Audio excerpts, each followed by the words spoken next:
Hello, Year 8. I hope you're well. Um, this is just my usual weekly video going through the best pieces of work that I got sent in response to last week's task.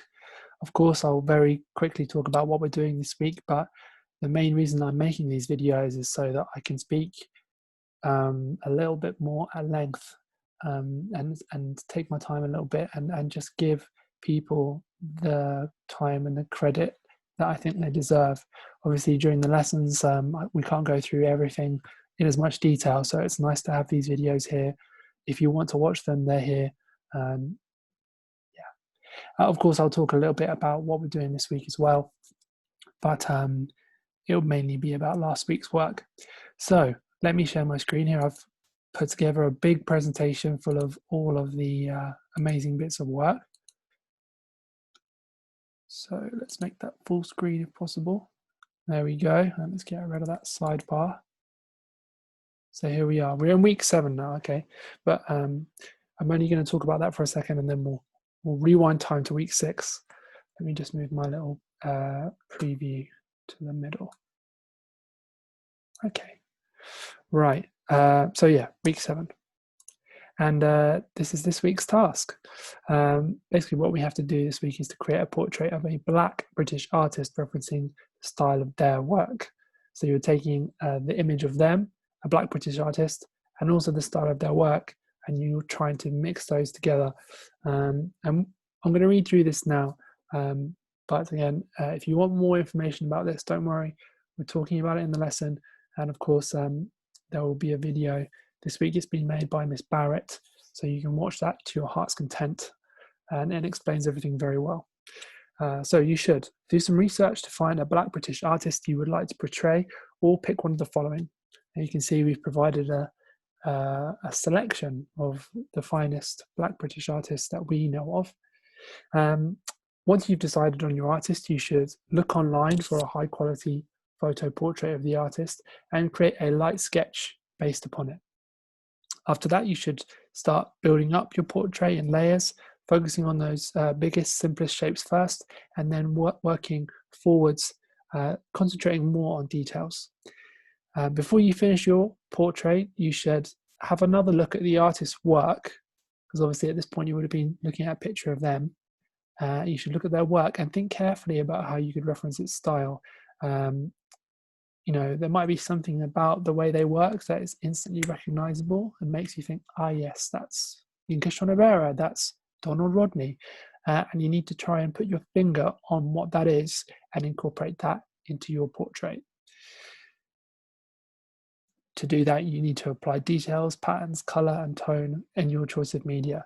For most of you, this will be a drawing exercise, but of course, it would be amazing to see people putting in a bit of paint, putting in a little bit of pastels, colored pencils, felt tips, you know, collage, anything you want, okay?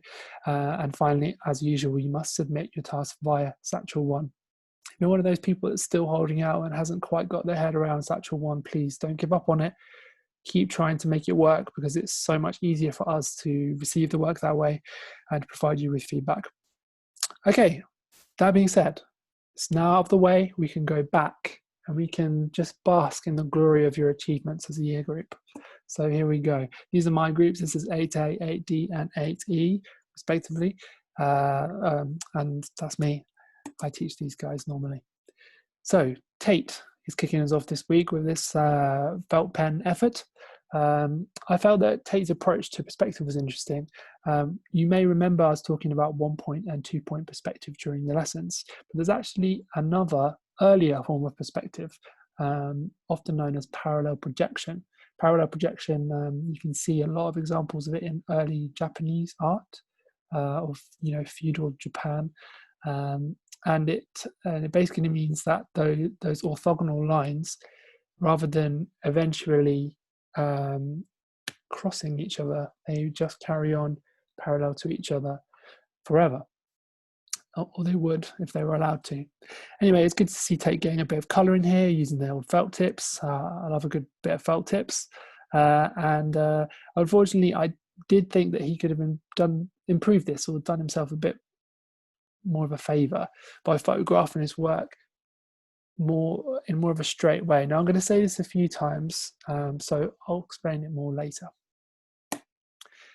This is from Hansi. Hansi, he prefers to work digitally, so I'm really glad that he's taken this opportunity to do a proper drawing.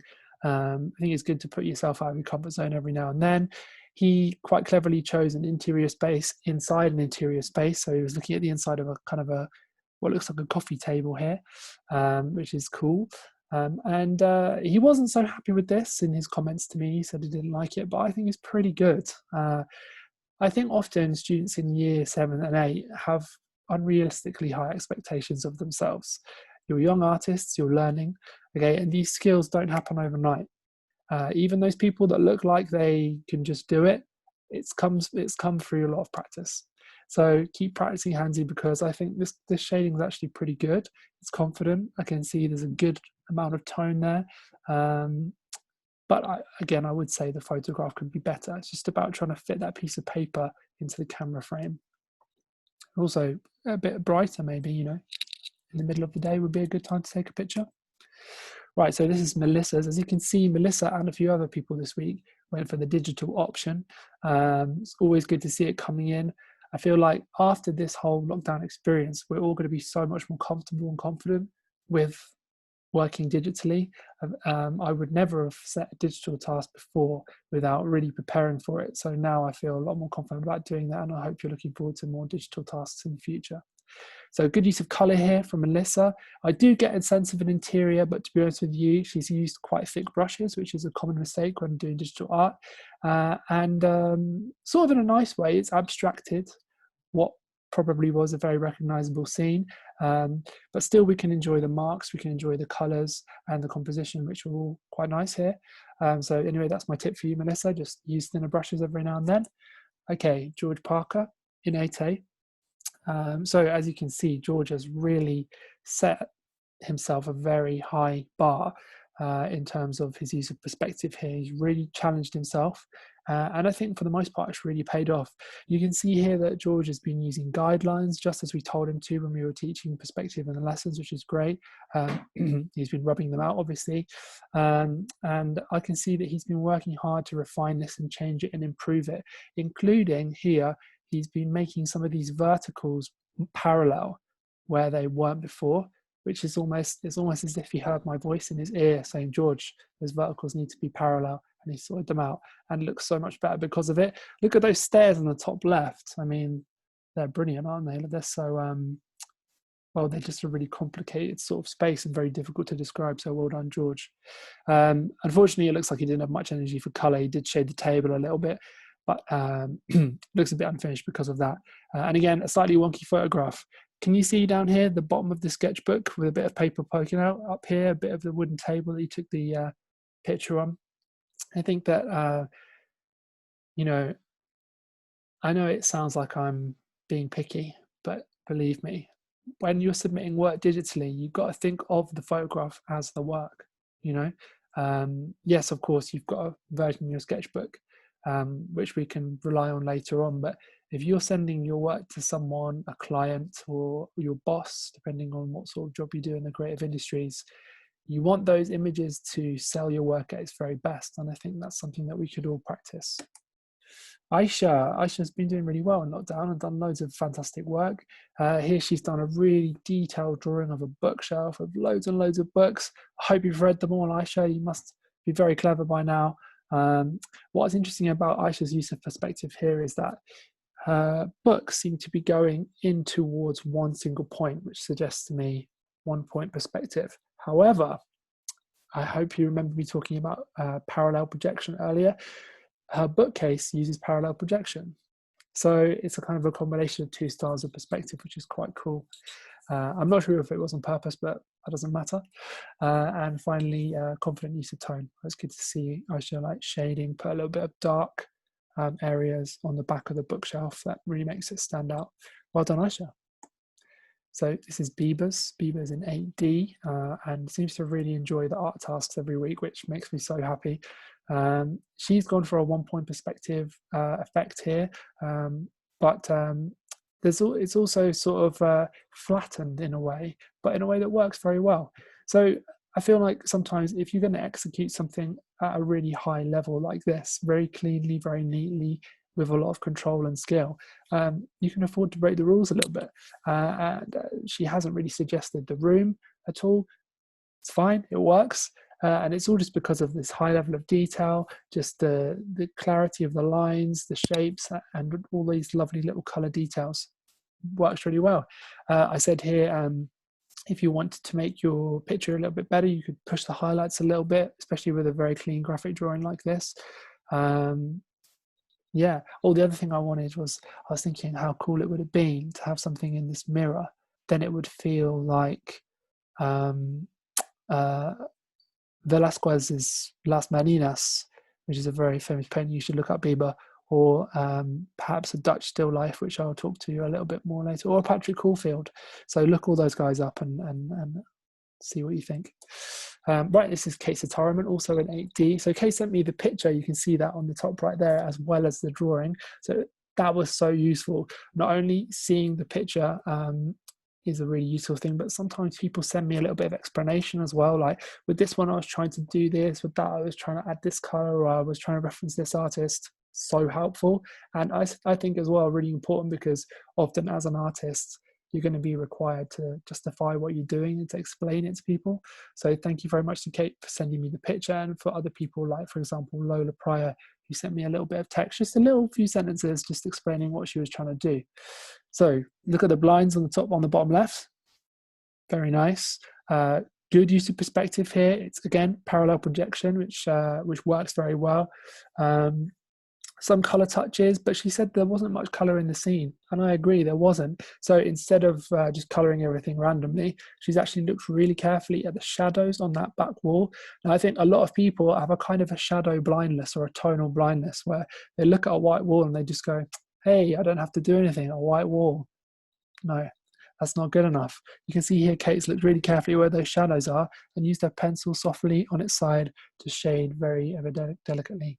And it works really well. Thank you very much.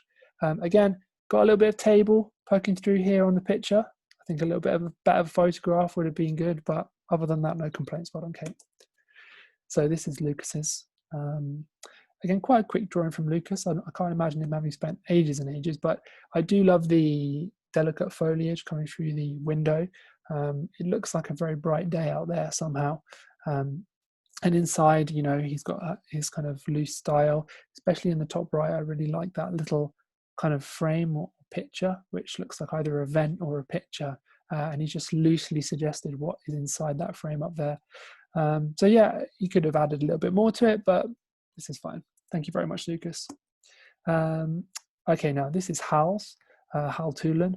I'm always raving about Hal's drawing style, because he's got one of those styles of holding a pencil.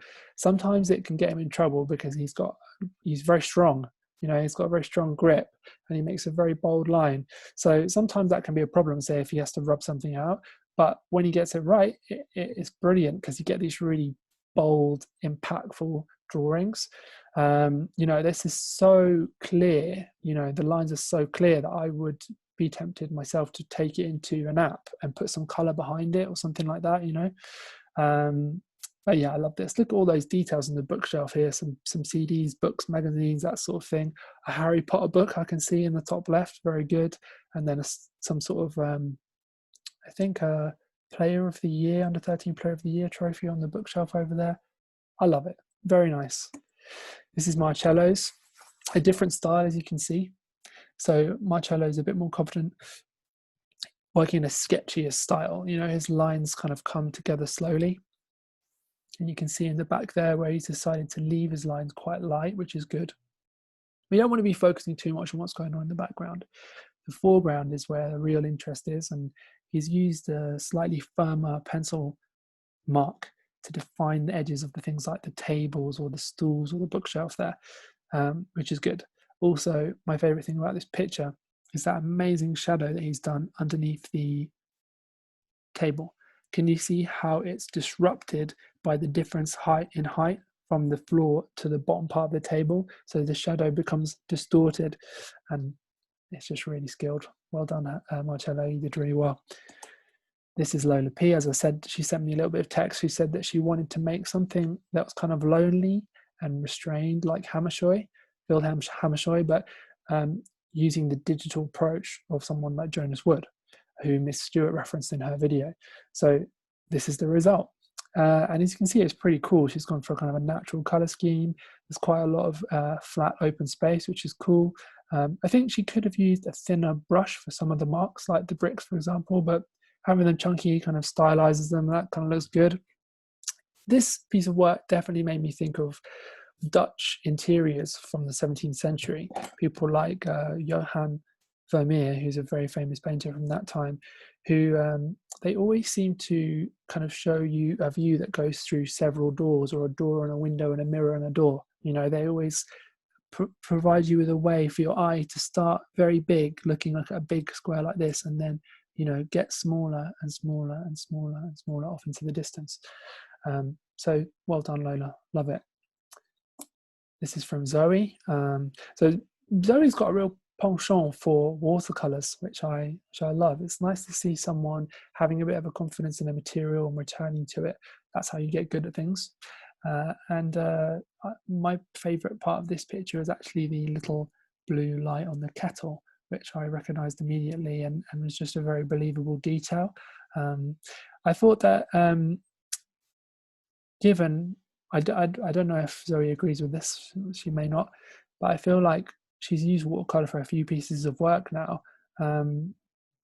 Why not invest in kind of a nice set of watercolors? Maybe she has already, I don't know, but I just wanted to use this as an opportunity to say that to anybody. You know, if you really like working in in colored pencils, get yourself a nice set. Or if you really like oil pastels and you miss them because you haven't got them at home, get a set. You know, they're not that expensive art materials, and if you look after them, they can last you for ages. If you're thinking about doing GCSE or A level, oh, I think I'm getting a delivery. You know what? I'm going to get that. I'll only be a minute. Right, babe, I got it. No, it's fine.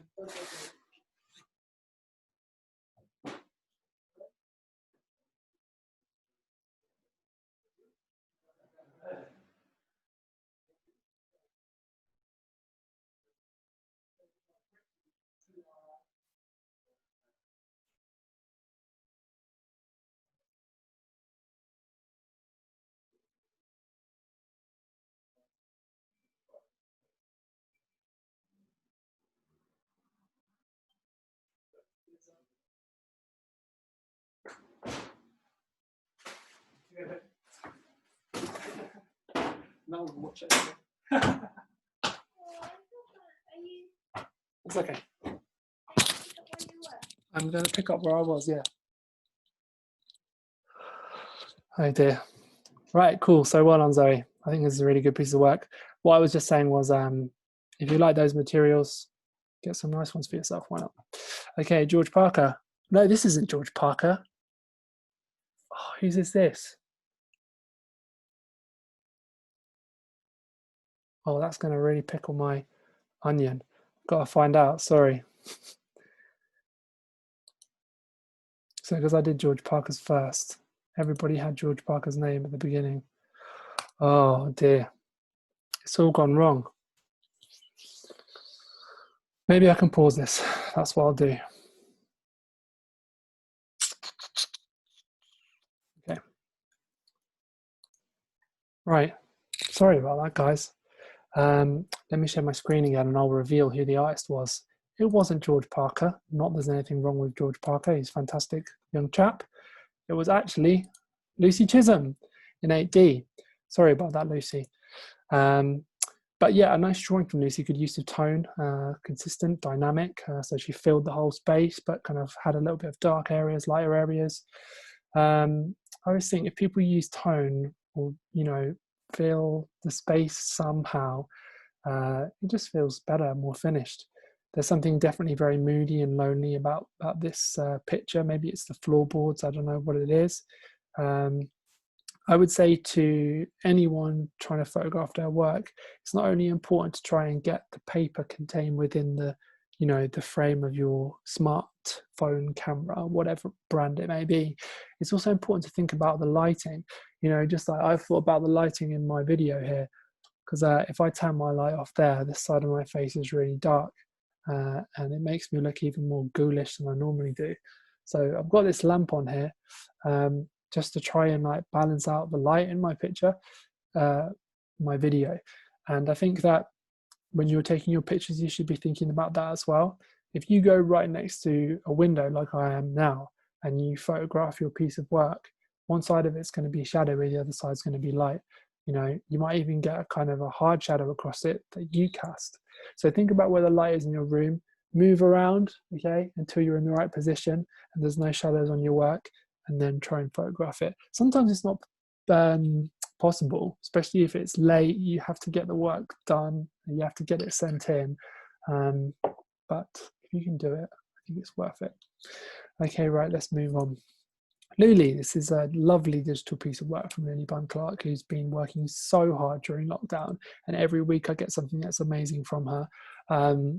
Here you can see loads of adorable little details in the background. We've got R2D2, we've got Eva, we've got I'm not sure, I'm not sure what those ones are. I don't know those ones, but is that the PG Tips monkey?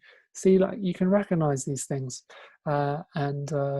yeah, it's a very nice piece of work, quite natural in its color scheme, but she's kind of accented a few bits of color down here, like these books and stuff.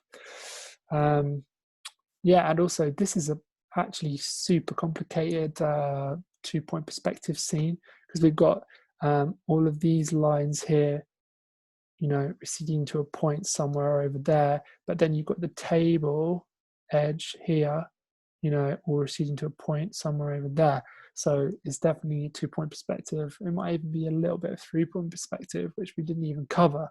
So well done, Lily. Crushing it as usual. Avi Malik, solid understanding of perspective. This is definitely a 1-point perspective, because everything goes into 1 point in the middle, somewhere behind that sofa.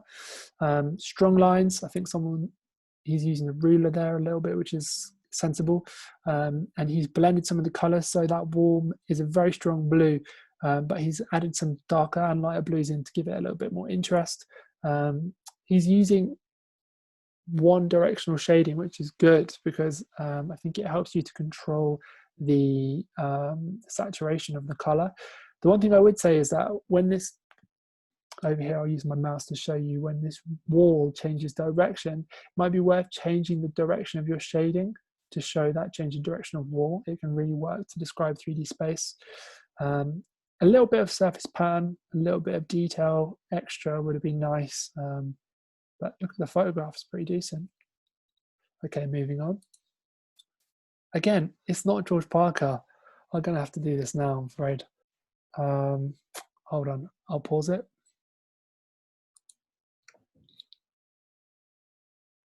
Wait, I'm not paused. Oh, good grief. Technology. Right, paused. Right, I know exactly who this is, and my apologies to you. It is actually, let me see if I can edit this. Come on. No, let me go back. Oh, okay, it's all right. I can share it again. I'll open up my desktop, share that.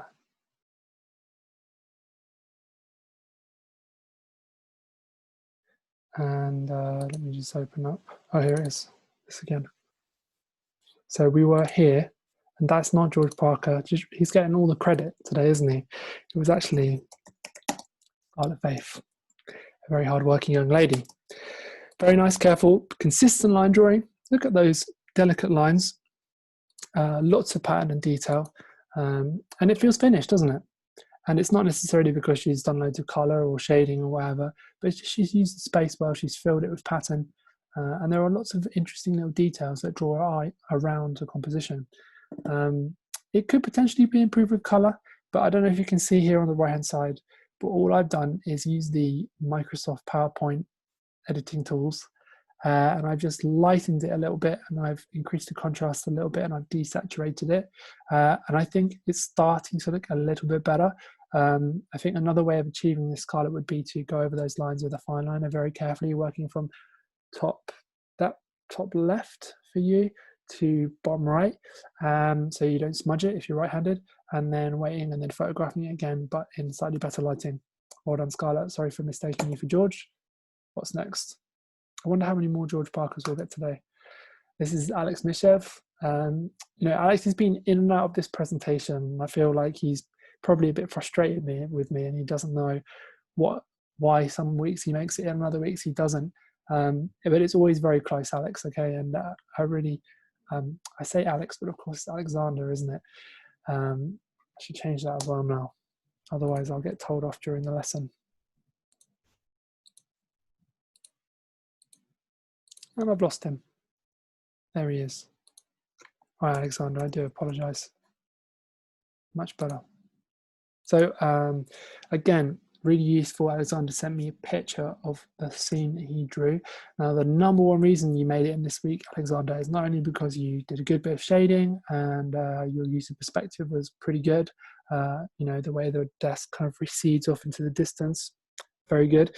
The main reason you made it in is actually because for some reason you decided to create a border, a simple box around your drawing.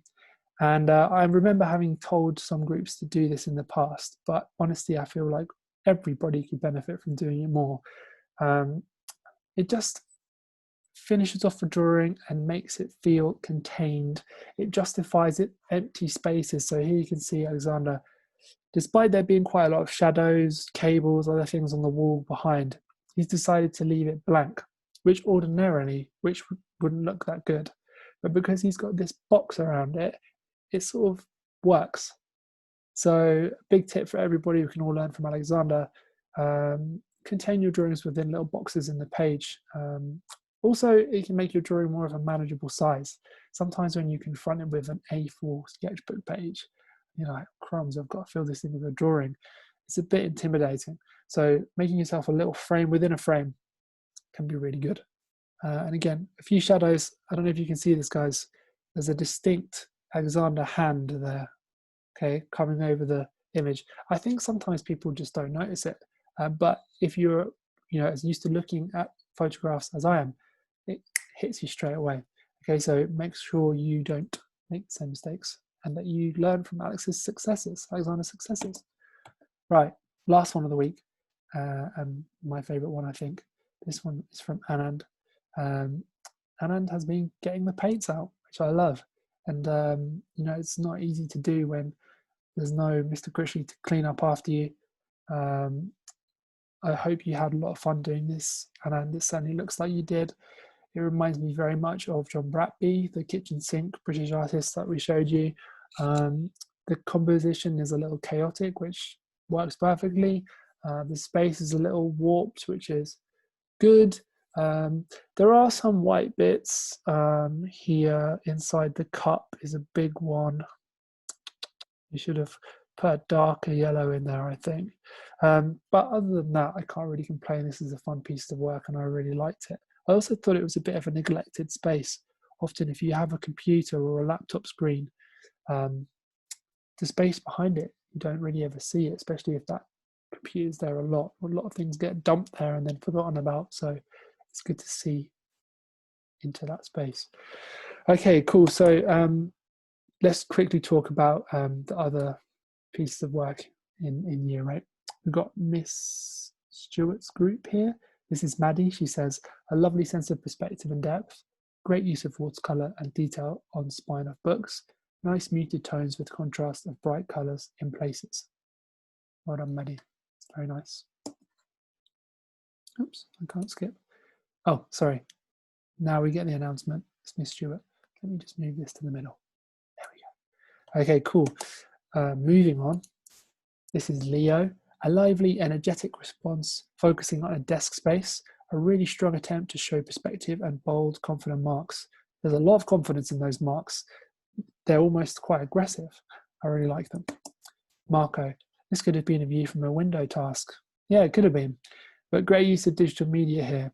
Interesting angle, a good attention to detail, sophisticated digital mark making, nice muted color scheme with contrasting pink and green. Miss Stewart loves a bit of pink and green, and so do I. I've got a painting right over there that I could show you. That's mine. That's pink and green. I love it. It's one of my favorite combinations. Annalise, lovely bold use of watercolor painting and attempt to show perspective. It would be good to have a suggestion of space, walls, floor to help show depth of interior. That's true. I really like the intensity of the colors, but could be a bit more finished. That's a fair point from Miss Stewart there, Annalise. But good to see your work again anyway. Anastasia, another strong digital response, more pink and green. This one is quite hard to make sense of, but think it may be looking into a house from the outside. Again, good contrast between pink and green and nice shadow created to emphasize depth. Thank you very much, Anastasia. Jan, 2 pieces. Wow, Jan, that's so good. So 2 pieces of fine felt tip action this week from Jan. Fantastic detail here is the tabletop. Look at that wood. Bold color created through media and marks have been considered. It can be tricky to get good results in felt tip. Well done. I agree. Felt tip is often a poorly behaved medium that doesn't do what you want it to. So the fact that Jan seems to have mastered it is very impressive. A closer look at his detailed work here. A little bit of a shadow on the left there, Jan, in that photograph, but it doesn't stop us from enjoying the detail. Julie, excellent attention to detail and great view through kitchen and outside. Some great houseplant action too. Lovely effective use of colored pencil and blending as shown in demo. Good sense of depth by varying tone. Well done, Julie. I love this one as well. It's definitely got that Dutch interior, the 17th century Dutch vibe that I'm a fan of. Okay, and now we move on to Miss Barrett's group. This is the last batch of Year 8 work this week. Beatrice Tenderini. Lovely attention to detail in this thoughtful and careful coloured pencil study of her living room. Fantastic effort. Look at that rug. Wow, that rug is really nice. The patterns are really good. And it's just so careful. It's such a careful, attentive drawing. You know, it really feels like she's looked very carefully and she has really, you know, held her breath and made those marks so carefully. Careful when taking photographs of your work. Again, yeah, Beatrice. I mean, it's kind of cool to see the pencils there around it, but if you just got a bit more on top of it and pointed straight down, you could have fit the whole thing in the frame so much more nicely. Is this Noah Reevy? My picture's in the middle. Oh no, Brianna, sorry. Brianna on the left. Very nice, Brianna. And Marley on the right. I love the fact you've both used a mixture of watercolor and fine liner to highlight and accentuate the details. I agree. They're a good combination, although you have to be careful not to get the fine liners wet. So the good idea is to work with watercolor quite loosely and then let it dry completely and then fine liner on top. Okay, it can work really well. Oh, sometimes you can do it the other way where you draw with fine liner and add water to it and it kind of bleeds everywhere. That's fun, you know, it kind of like all the ink spreads everywhere. Okay, now, is that everything? No, there's more. Nicholas Rodriguez, a beautiful, sophisticated watercolor study, lovely illustrative style and attention to detail. Look at the light from the window shining on the floor. That is beautiful, Nicholas. And Nicholas, I love the inclusion of the painting on the easel and the palette on the floor. Is that one of your paintings? I certainly hope you're working at that scale, Nicholas. That's very cool if you are. And you have to send us that picture. Absolutely, 100%. Okay, moving on. Botan. I've included this one. I was delighted to see that Botan has remembered our lessons on perspective earlier this year. Yes, very good. Maybe you even look back through your sketchbooks at that earlier work. If you look carefully, you can see the vanishing point and the rubbed out lines going towards it, the orthogonal lines. Nice work, Botan. Good lad. Ismail, a nice tonal drawing with a good attempt at perspective. Great attention to detail in parts. Look at the reflection onto the bag. Oh yeah, in the computer monitor. Very good. On the back of the door in the reflection of the computer screen. Very good. Lauren, absolutely fantastic digital response. Wowzers. Lovely use of muted colors. And look at the light on the rosettes. Amazing how you capture the soft, shiny, silky nature of the material. Great work, Lauren. Wow. This is Miss Barrett's work of the week, and I can absolutely see why. Is this the last piece? think it might be. Let me just check. No, a couple more, but this one is brilliant, isn't it? Rayhan, another digital response. It took me a while to work this one out. An almost abstract image, a cut off, cropped composition, strong, bold black lines set against purple lilac hues. I see what this is now, Rayhan. It's not the edge of a sofa, isn't it? With the curtain coming down, the window up here. Yeah, but it doesn't reveal itself immediately. And that is because, just like Miss Barrett said, you zoom right in and you've cropped off parts of the image. Well done. You could be maybe a cinematographer when you're older, or a photographer. Yusra, first piece of work I've received all term. Well, that's not great, Yusra, but the fact that you're starting now is positive. Okay, I would focus on doing the work that you need to do now, and then perhaps if you get on top of it, you could look back and start catching up a little bit. Better late than never, says Miss Barrett. I love the use of strong, bold outlines. I also like the viewpoint. We seem to be looking into the room from above, and then the lines of perspective lead us through the window onto the garden outside. A charming drawing. I agree. Cool filter. I like the vignette effect. Very nice, Yusra. Malwa, I have included this for 2 reasons.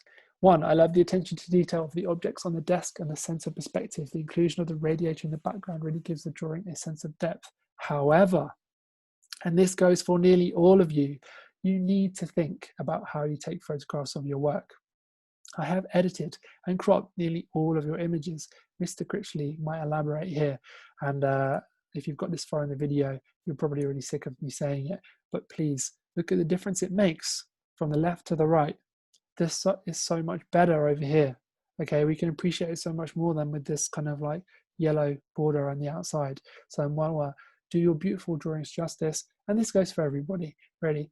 Always do your drawings justice by photographing them and cropping them to, to the absolute best of your ability, just like this one on the right here, okay? Well done. Excellent, Marwa. Okay, so that's everything for this week. We've already been through the task, but if not, you can always just pause the screen now and have a read of it, okay? And Miss Barrett will be going through all of the artists that we're recommending that you look at in her presentation in the lesson. I will be talking about it as well. And of course, we're going to be showing you exemplar. So this is Miss Barrett's amazing drawing that she did. It's going to be an exciting week full of lots of hopefully brilliant work. Let me just flick through this so that you can appreciate Miss Barrett's skill. Okay, and we won't play that. Okay, so we're going to talk a little bit about BLM and other things like that in the lesson. Okay, I think that's pretty much everything. I can stop showing now. So this week has been an especially long one. Plus, I had that little break in the middle where I went to answer the door. These things happen. Thank you so much for watching, and see you in the lesson.